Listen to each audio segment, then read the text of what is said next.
우리 하나님 말씀 봉독합니다. 요한계시록 2장 8절에서부터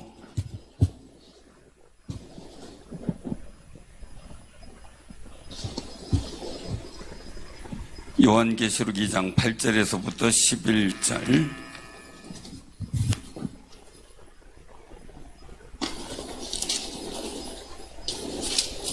자, 우리 교독하겠습니다. 서머나 교회의 사자에게 편지하라. 처음이며 마지막이요 죽었다가 살아나신 이가 이르시되 내가 내 환난과 궁핍을 알거니와 실상은 내가 부요한 자니라. 자칭 유대인이라 하는 자들의 비방도 알거니와 실상은 유대인이 아니요 사탄의 회당이라. 너는 장차 받을 고난을 두려워하지 말라. 볼지어다 마귀가 장차 너희 가운데서 몇 사람을 옥에 던져 시험을 받게 하리니 너희가 10일 동안 환난을 받으리라. 내가 죽도록 충성하라. 그리하면 내가 생명의 관을 내게 주리라. 귀 있는 자들은 성령의 교회들에게 하시는 말씀을 들을지어다. 이기는 자는 둘째 사람의 해를 받지 아니하리라. 아멘. 아멘. 오늘 이 말씀을 통해서 같이 은혜를 나누고자 합니다. 잘 지내셨죠? 날씨가 많이 덥죠? 더우니까 열매가 있구나 이렇게 생각을 하세요. 항상 우리가 좋은 면, 긍정적인 면을 볼 때 새로운 비전과 소망을 가지게 되거든요. 그런데 부정적인 모습만 자꾸 보게 되면 짜증이 나고 답답해지고요. 세상이 싫어지잖아요. 세상이 살만 나야 되는데 여러분들의 삶 속에 늘 하나님께서 주신 은혜가 풍성하시길 바랍니다. 전 세상 사람들이 피서를 가는데 힘든 분들이 은행으로 간다는 얘기를 들었거든요. 은행 가면 시원하니까. 근데 교회로 오시면 좋겠어요. 그죠? 너무 좋을 것 같아요. 그런 생각을 한번 해보는데 오늘 말씀 속에서 이 충성과 두려움이거든요. 소아시아 7교회 중에 오늘 서머나 교회 부분을 갖고 오늘 말씀을 같이 나누고자 하는데요. 이 에베소 교회가 있고 서머나 교회가 있고 버가모 교회가 있고 도아드리아 교회가 있고 사대 교회가 그 필라델피아 교회가 있죠. 다 거기에 대한 장점이 있고 부족한 점이 있어요. 그런데 이 서머나 교회 같은 경우는 책망받을 게 없었던 교회 중에 하나예요. 그리고 또 여기서 보면 이제 빌라델비아 교회도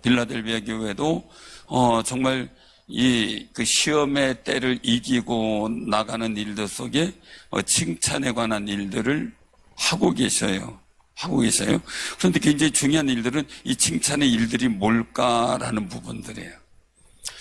칭찬에 관한 일들. 그래서 오늘 말씀 속에서 보면 이 충성이라고 하는 부분들에 대해서 나오죠. 충성하라. 충성은 뭐라 그랬죠? 충성은 뭐라 그랬어요? 충성, 그럼 뭐예요? 아니, 우리 손녀도 2살짜리도 충성 그랬는데. 충성, 마음의 중심을 잡는 거죠. 그래서 가운데 중자에다 마음 심자, 충자잖아요. 늘 마음의 중심을 하나님께 두고 살아가는 마음. 다윗이 그럼 충성된 자였죠. 우리 서머나 교회 같은 경우는 상당히 재미있는 지역이기는 해요. 여기가 이제 에베소 지역이나 버가목 지역하고 버금 정도로 경쟁하는 도시 중에 하나예요. 오늘 같은 경우 대도시 중에 하나죠. 그런데 이 서머나 지역은 어떤 사람들이 주로 살아가고 있었는가라는 거예요. 로마 황제 신전 건축을 하는데 후보 대상지를 정하기 시작해요. 그런데 이 서머나 교회가 서문화 교회가는 서문화 지역 사람들이 나서서 경쟁적으로 이 황제 숭배 신전을 짓는데 유치하는, 자기들의 땅을 내놓고 유치하는데 굉장히 정말 열정을 다하고 그리고 또한 유치에 성공하는 그런 지역이기도 해요. 12대 1의 경쟁을 뚫고 이기는 거예요. 상당하죠. 우리 충주는 어때요? 경부선 철도가 일제시대 때 내려온다 그러니까 어떻게 해요? 잘 모르시나요? 우리 충주에 그래도 옛날에 충주 호족이라 그러잖아요. 충주 호족, 청주 호족. 잘 모르는 분들 때 말씀드려요. 충주 호족이 여기가 나루터가 있어서 한강, 서울, 이제 그 서울하고 연결하기가 굉장히 용이했죠. 그래서 여기가 해운이 발달되므로 청주 호족이 강성을 보여요. 그래서 왕건항하고 인척도 되고. 근데, 그래서 충주, 청주, 그래서 이 충청도가 충주, 청주가 중심돼서 만들어진 거예요. 그러다가 이제 충남, 충북으로 나뉘어지게 된 거죠. 그런 역사가 있는데, 후보 1순위에 충주는 경부선 철도.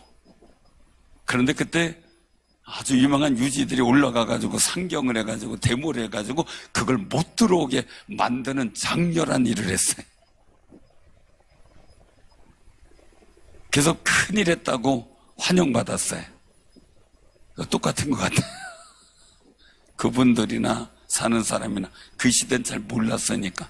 그래가지고 이 시비가 엇갈리니까 많아요. 그래서 그 대전 쪽에 한밭이라 그러죠. 거기는 그 김아묵이라고 하는 사람이 땅이 많았대요. 땅 부자래요. 그 지금은 그 사람이 땅이 있는데 하도 후손들이 많아가지고 누군가 이걸 가지고 상속을 받거나 이러지 못할 정도래요. 땅을 줄 테니까 이쪽으로 해달라. 그래가지고 결국 경부선이 그쪽으로 갔다 그래. 그 바람에 청주는 좋아지고, 충주는 아주 살기 좋은 도시 1위가 됐어요. 살기 좋은 도시. 그래도 전국에서 살기 좋은 도시 1위예요, 충주가. 조용하고, 공기 좋고, 물 좋고, 그렇다고 말해요. 그 희비가 엇갈린 데가 여기도 있죠, 증평. 증평도 그 청안이라고 하는 데서 그 면인데 거기는 글로 이렇게 충북선이 오려고 그랬는데 그걸 또 이 청안면 유지들이 발벗고 나서서 밀어버리고 싫다는 걸 억지로 받게 된 게 증평이에요. 청안은 결국 면이고 계속 증평은 읍이 되고 완전히 바뀌었죠. 전세가 역전이 됐죠. 그래서 우리가 꼭 기억해야 돼요.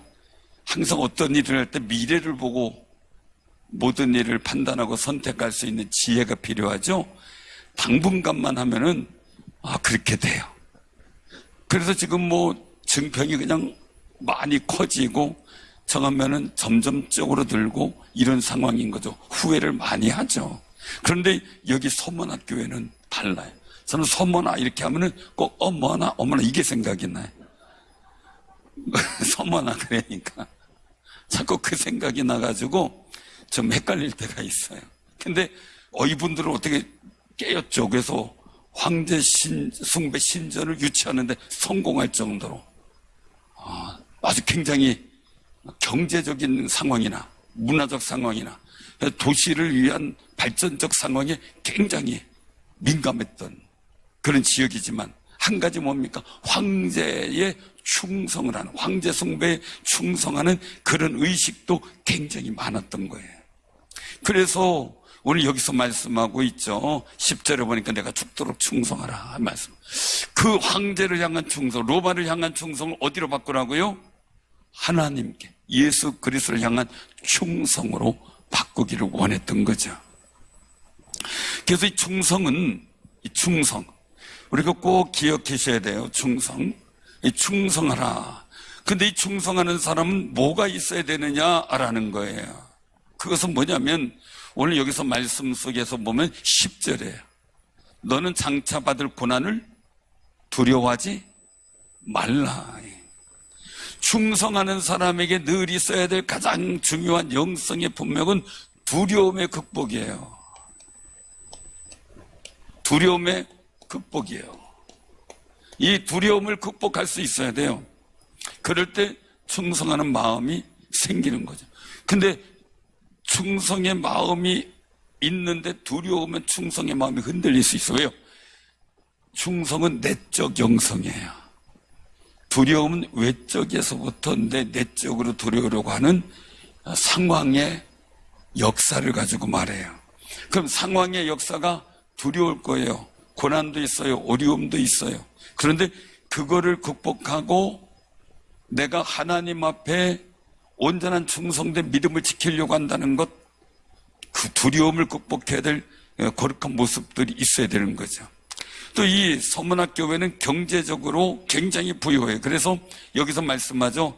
내가 9절에 내가 내 환난과 궁핍을 알거니와 실상은 내가 부유한 자니라.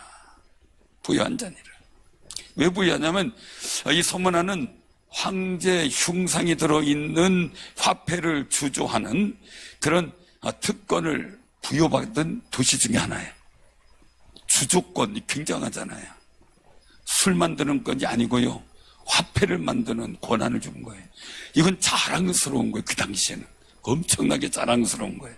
그런데 실제적으로 핍박과 어려움을 당한 교회에게는 그 황제 흉상이 들어가 있는 화폐가 그렇게 유익하진 않은 거였겠죠. 또 한 가지는 그렇게 부가 풍성했는데 그게 황제에게 충성을 다하고 황제 숭배에 대해서 적극적으로 하는 사람들에게 유익이 되는 거지, 교회, 즉 하나님을 믿고 섬기는 사람들에게는 그 혜택이 얼마나 돌아왔을까 이 생각을 해보는 거예요. 그래서 여기서 말씀하는 거죠. 환난과 궁핍을 한다. 그러나 세상에 주조 이 돌을 찍어가지고 화폐를 만들고 그 화폐가 굉장히 많이 그 자유롭게 통용되어지는 부가 있는 소문하지. 그런데 너희들이 그거에 비해서는 상당히 궁핍한 자인 거죠. 소문학 교회가. 그런데 하나님이 보실 때는 내가 부유한 자다 라고 말씀하셔요. 내가 부유한 자다. 우리 총조의 하루에 돈이 얼마나 움직일 것 같아요? 식당, 은행, 기업 막 돌아가는데 하루에 얼마씩 움직일까요, 돈이?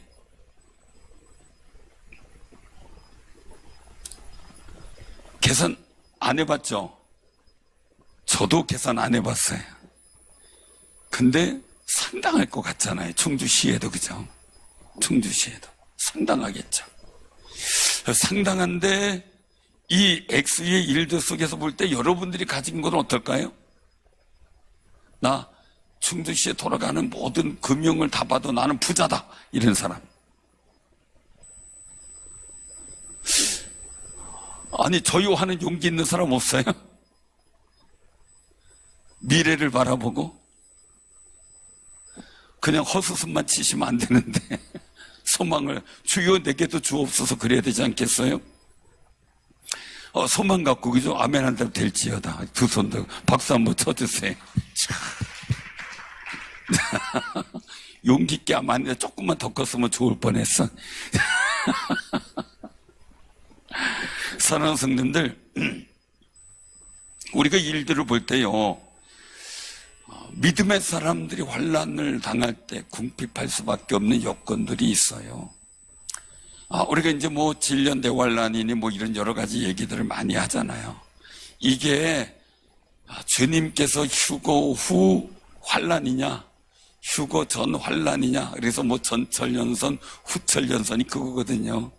천년의 그 거룩한 은혜의 시간, 그 날들을 보내고 환란이냐, 아니면 그 보내기 전에 환란이냐, 이걸 갖고 이제 얘기를 하고 있는 거예요. 근데 동서는 보통 환란, 이 휴거를 우리가 들림을 받아 올라가 천년의 왕노릇하는 거룩한 역사의 일들 속에 우리가 주님과 함께할 때 세상은 환란 중에 있게 되는 걸로 그렇게 이제 보통 이야기를 하죠. 그래서 휴거는 환란이 없는 그 상황을 말씀하고 있어요. 왜요? 이전에 이미 환난 전에 환난에 당한 어려움의 일들을 극복하고 헌신하며 오직 예수의 이름 가운데 충성된 삶을 살았다고 인정받는 순교자, 그렇게 죽음 속에서도 주를 부인하지 않는 순교자, 살아있지만 그런 믿음을 소유한 사람들이 그 첫 번째 부활, 즉 휴거에 부름받기 때문이죠. 그래서 오늘 여기서 말씀 속에서의 일들 속에서의 일들 보게 되면 환난도 당하고 궁핍한 일이지만 진짜 그들은 그 상황과 여건에 굴하지 않고 믿음이 부유한 자들이었다. 부유한 자들. 물질 때문에 두려워하거나 중심이 흔들려서 믿음을 상실하는 사람들은 아니었다 라는 걸 말씀하고 있는 거예요. 그래서 예수님께서는 내가 부유한 자다 라고 칭찬했어요. 우리 옆에 분들한테 인사하면서 주님 앞에 부유한 사람 됩시다. 부유한 사람. 어떤 사람이 천국에 갔대요. 그래가지고 소원을 했대요. 하나님, 나 여기서 멋지게 살고 돈도 많이 벌었는데 나 죽어서도 이 내가 금은 천국에 갖고 가고 싶습니다. 그랬대. 소원을 하랬대.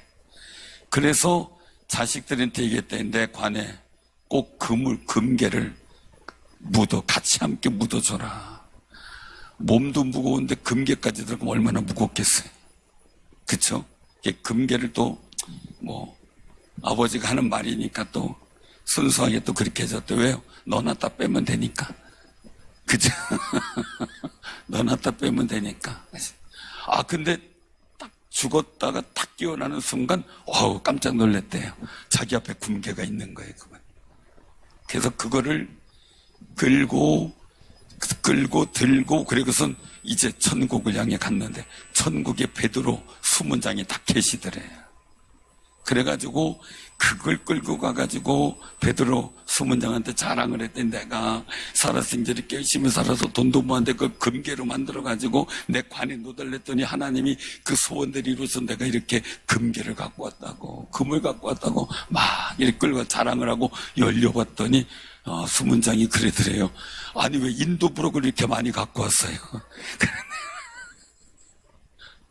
천국에는 인도 부록이 금이래요. 그러니까 인도 부록을 갖고 와가지고 자랑을 하니 여러분들 저기 가서 몇 개 빼가지고 와서 자랑해보세요. 뭘 하겠어요? 그런 상황이에요. 가치가 그렇게 다른 거죠. 가치가. 그런데 세상에서는 궁핍한 자 같지만 하나님 앞에 부유한 자. 우리가 하나님 앞에 부유한 자로 살아가는 그 일들이 얼마나 귀한지 서문학교회가 그 일의 칭찬을 받고 있다는 거죠. 그리고 이 일들 속에서 나타난 모습, 또 한 가지 그들이 승리한 일이 있어요. 그것은 뭐냐면 바로 그 9절 자칭 유대인, 거기서 같이 읽어보세요. 시작. 같이 마이크 대 같이 읽으세요. 자, 자칭 유대인 시작. 자칭 유대인이라는 자들의 비방도 알거니와 실상은 유대인이 아니요 사탄의 회당이라. 아멘. 이 소모나 지역은 유대인들이 많이 살았대요. 경제적으로 번성하고 또 지역적으로 그 로마의 관계가 굉장히 좋았던 그런 지역이니까, 로마에 더군다나 충성도를 보인 지역이니까 얼마나 많은 혜택이 있었겠어요. 그래서 유대인들이 많이 살았다 그래요. 그런데 일대 자칭 유대인이라고 하는 얘기는 가짜 유대인들도 있었던 이야기죠. 그들의 비방이 있었는데 그들에게 있어서 영지주의예요. 영지주의. 이 영지주의라고 하는 일들은 뭐냐면은 영적인 신이 최고의 신이에요. 영적인 가치를 최고의 가치로 둬요. 육신이나 이 물질적 가치는 하등의 가치를 두는 거예요. 그러니까 이들에게 있어서 여호와 하나님은 영적 가치이기 때문에 최고의 신이에요. 천사도 하나님보다 조금 못하지만 영적 가치에서 굉장히 하나님 다음으로 높은 가치를 둬요. 근데 예수님은 육신으로 오신 거예요. 육신으로 왔으니까 어떻게 돼요? 신의 관계 속에서는 하등 위치에 둔다고 생각을 하는 거예요. 그래서 이들에게는 예수님보다 천사를 더 높게 숭배했던 모습이죠. 그리고 예수님이 성육신하고 죽으시고 부활하신 것을 인정하지 않는 거예요. 그런 상황들이죠. 근데 그런 일들 때문에 많은 비방, 그리고 또 핍박, 어려움이 있었어요. 근데 결국 유대인인 줄 알았던 유대인이 아니라 사단의 회당이다 라고, 사단의 종들이다 이렇게 평가를 내린 거죠. 그들의 간악한 유혹, 오늘날 얘기하면 이단들이죠. 가만히 스며들어 이단들도 있겠지만 그런 여러 가지 이단들에 대한 일들 속에서 그들은 공식적으로 유대인들이랑 같이 있어서 그 영지주의에 대해서 설파하게 되고, 또 할례 못 받은 것에 대해서 무할례자라고 핍박을 하는 그런 여러 가지 일들이 있었어요. 근데 그럼에도 불구하고 그들은 오직 예수라는 믿음을 지킨 거예요. 이 충성이라고 하는 것은 그들이 궁핍했으나 부유한 자가 됐고 핍박을 받으나 이걸 두려워하지 않았다는 거죠. 두려움을 물리친 거죠. 두려움을 물리쳐 버렸어요. 그래서 이 일들 속에서 말씀을 하고 있는 거죠. 10절에 보니까 너는 장차받을 고난을 두려워하지 말라. 이거 볼지어다 마귀가 장차 너희 가운데서 몇 사람을 옥에 던져 시험을 받게 하리니. 사실 이 서머나 지역의 출신의 신앙인들 중에 굉장히 그 중요한 그런 모습이 있어요. 그 안디옥 교회 감독인 이그나티우스 같은 경우 서신을 보낼 정도로 탁월한 분이었는데 이분이 이제 순교를 당하죠. 근데 서머나 지역의 이 서머나 교회는 교회 조직이 상당히 정말 조직적으로 잘 된 교회 중에 하나예요. 감독도 있고 장로도 있고 또 집사회도 있고 일들 속에 조직적으로 움직였던 모범적인 교회 중에 하나예요. 근데 이그나티우스가 결국 순교를 당하게 되고, 또 한 사람이 있는데 바로 그 당시에 서머나 교회와 관련된 지도자의 하나가 이그나티우스, 두 번째는 감독 폴리캅이라는 분이에요. 이분에 대해서 많이 이제 화형을 당한 이런 일들 때문에 여러 가지 일들 속에 많은 화제가 됐던 그런 분이기도 하죠. 이분들이 결국 순교를 당하는데, 이 폴리캅은 그 당시에 서머나 총독한테 집요한 유혹을 계속 받아요. 계속해서 정말 생명을 너 살아야 되지 않겠느냐 하면서 회유를 계속 하는데, 그 당시에 나이가 86세. 오늘날 86세는 우리가 강건하다 보지만 그 당시에 86세면은 상당히 연로하신 그 상황이 됐겠죠. 그래서 회유에도 불구하고 안식일날 재판을 하면 안 되는데, 안식일날 유대인들이, 자칭 유대인들이죠, 이 사람들이 계속 재판을 요구해서 결국 예수님처럼 사형을 언도받게 만들어요. 그래서 이제 사형으로 되게 됐는데, 이때 이 유대인들이 가서 손수 이 폴리캅을 화형시킬 나무를 해올 정도로 아주 열정적으로 교회를 핍박하는 그런 상황이 서머나 교회에 있었던 거예요. 그런데도 불구하고 오늘 말씀 속에 서머나 교회에 보내는 말씀 뭡니까? 고난을 두려워하지 말라. 두려워하지 말라. 여러분들 중에 이그나티우스나 폴리캅, 이제 지명은 하지 않았지만 몇 사람은 옥에 던져놓고 시험을 받게 하고 또 순교를 당하게 될 텐데, 그래도 두려워하지 말라. 그리고 말씀합니다. 10일 동안 큰 환난이 임해도 두려워하지 말라. 그리하면, 두려워하지 않으면 내가 생명의 관을 내게 주리라. 이 생명의 관을 받은 사람은 11절에 말씀하고 있어요. 이기는 자는 것 같이 읽어보세요. 11절에 시작. 이기는 자는 둘째 사망의 해를 받지 아니하리라. 아멘. 이 이기는 자가 뭐냐면 첫 번째 주님 재림하실 때 부활하여 들림받을 사람을 말하는 거예요. 이들에게는 이제 사망이라는 게 없는 거예요. 사망이라는 게. 사랑하는 성님들, 우리가 꼭 기억하시기 바랍니다. 이들은 하나님께서 두려움을 극복한 믿음을 보이는 사람들에게 보여주는 것은 바로 첫 번째 부활에 동참하게 만드는 거예요. 그 역사 속에 둘째 사망의 해가 사라져버려요. 사랑하는 성도님들이 꼭 기억하시기 바랍니다. 우리가 이 충성된 믿음을 훼손시키려고 회유도 하고 유혹도 하지만 사단은 우리에게 두려움을 심어줘요. 두려움. 이 두려움은 신앙을 무너지게 만들고 믿음을 무너지게 만들고요. 그리고 또한 오직 예수님을 섬기고자 하는 결단과 용기가 약해지게 만들어요. 근데 그럴 때라도 세상의 여러 가지 일들 속에 비교가 돼서 내가 궁핍하기도 하고 환난을 당하기도 하고 어려움을 당해도 또한 내 주변에 있던 사람의 핍박과 어려움 속에 선교를 당할지라도 두려워하지 않으면 그리고 믿음을 지키면 충성된 마음을 지키면 반드시 하나님께서 생명의 간을 주시며 둘째 사망의 해를 받지 않는 첫 번째 벌에 동참하는 놀라운 은혜를 약속을 하셔요. 그 은혜가 여러분들에게도 충만히 임하기를 주님의 이름으로 축원합니다. 아멘.